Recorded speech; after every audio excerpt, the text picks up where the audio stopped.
നമസ്കാരം. നാളെ +1 maths Christmas exam ആണ്. നമ്മൾ പല കുട്ടികളും പ്രതീക്ഷിച്ച് വെച്ചേക്കുന്നത് വളരെ ഈസി ആയിട്ട് നമ്മൾ സ്കൂളിലൊക്കെ ടെസ്റ്റ് പേപ്പറുകളൊക്കെ നടത്തുമ്പോൾ ഫുൾ മാർക്ക് കിട്ടുകയും ഇല്ലെങ്കിൽ 30-ൽ 25, 27 ആ രീതിയിൽ കൂടെ കിട്ടും, അതേപോലത്തെ ക്വസ്റ്റ്യൻസുകൾ വരും എന്ന് പ്രതീക്ഷിച്ചുകൊണ്ടാണ് നമ്മൾ പോകുന്നത്. അത് നിങ്ങളുടെ കുഴപ്പമല്ല, കാരണം നമുക്ക് അങ്ങനെയാണ് ഇപ്പോഴത്തെ ക്വസ്റ്റ്യൻ പാറ്റേൺ ഒക്കെ വന്നുകൊണ്ടിരുന്നത്. പക്ഷേ ഇന്നലെ നടന്ന +2-ന്റെ ക്രിസ്മസ് എക്സാം മാത്സിന്റെ ക്വസ്റ്റ്യൻ പേപ്പർ അവരെ നന്നായിട്ട് പണി കൊടുത്തിട്ടുണ്ട്.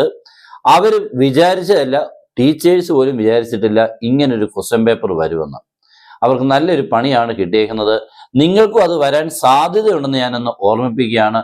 അങ്ങനെ ആകണമെന്നില്ല, പക്ഷെ അങ്ങനെ ആകാനുള്ള സാധ്യതയുണ്ട്. കാരണം എന്തായാലും അതേപോലെ ആയിരിക്കും, +2-ന്റെ പോലെ തന്നെ ആയിരിക്കുമല്ലോ +1-ന്റെ കാര്യങ്ങളും, ക്വസ്റ്റ്യൻ പാറ്റേണിന്റെ രീതികൾ. തികച്ചും വ്യത്യസ്തമായിട്ടുള്ള ഒരു ക്വസ്റ്റ്യൻ പേപ്പർ ആയിരുന്നു ഇന്നലെ വന്നിരുന്നത്. പലരും ജയിക്കുമോ എന്നുള്ളത് ചോദിച്ചു കഴിഞ്ഞാൽ ജയിക്കത്തില്ലെന്ന് ഉറപ്പിച്ച് പറയാം. അതേമാതിരിയുള്ള ക്വസ്റ്റ്യൻ ആയിരുന്നു. എന്തോ ചെയ്യുമെന്നുള്ള കുട്ടികൾക്ക് അറിയാൻ വയ്യാതെ ഒരു ചോദ്യം പോലും ചെയ്യാൻ പറ്റാത്ത, മീൻസ് ഒരു ചോദ്യം പോലും ചെയ്യാത്ത കുട്ടികൾ ഇഷ്ടംപോലെ കാണും. എന്ന് പറഞ്ഞാൽ ഫുൾ മാർക്ക് കിട്ടാൻ പ്രതീക്ഷിച്ചിരുന്ന കുട്ടികൾക്ക് പോലും പകുതി മാർക്കിൽ ഒതുങ്ങേണ്ട ഒരു അവസ്ഥയായിരുന്നു ഇന്നലത്തെ ക്വസ്റ്റ്യൻ പേപ്പറിൽ.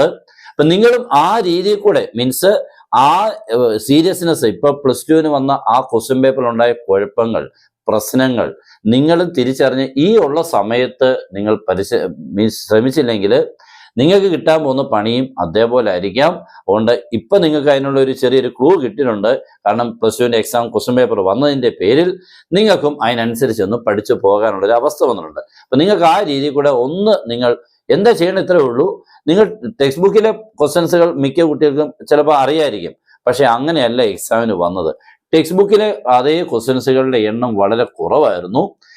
പിന്നെ വന്നത് പുതിയ പുതിയ ക്വസ്റ്റ്യൻസുകളാണ്. നമ്മൾ പഠിച്ച കാര്യങ്ങളും പുതിയ ചോദ്യങ്ങളും. പക്ഷെ അവിടെ എത്തുമ്പോൾ നമുക്ക് ഒറ്റയ്ക്ക് ഇരുന്ന് അത് ചെയ്യാൻ ശ്രമിക്കുമ്പോൾ പലർക്കും അത് കത്തത്തില്ല.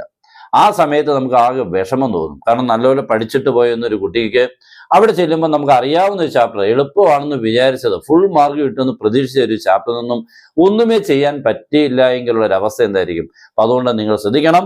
ഇനിയുള്ള സമയം നിങ്ങൾ ഇച്ചിരി ടഫ് ക്വസ്റ്റ്യൻസുകളും പഠിക്കാൻ ശ്രമിക്കുക.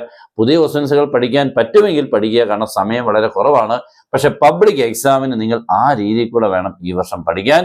അവർ മാറ്റങ്ങൾ വരുത്തും എന്ന് നേരത്തെ തന്നെ പറഞ്ഞിരുന്നു, പക്ഷെ ഇത്ര വലിയൊരു മാറ്റം ഉണ്ടാവുന്നാരും പ്രതീക്ഷിച്ചില്ല. അപ്പൊ +2-ന്റെ മാർക്ക് ഇനി സ്കൂളിൽ എത്തുമ്പോൾ പല കുട്ടികൾക്കും വളരെ, അത് ഈ സബ്ജക്റ്റ് മാത്രമല്ല മറ്റുള്ള സബ്ജക്റ്റിനൊക്കെ എല്ലാ വർഷവും നമ്മുടെ ക്രിസ്മസ് എക്സാമിന് +2കാർക്ക് വളരെ മാർക്ക് കുറയുന്ന ഒരു അവസ്ഥയാണ്.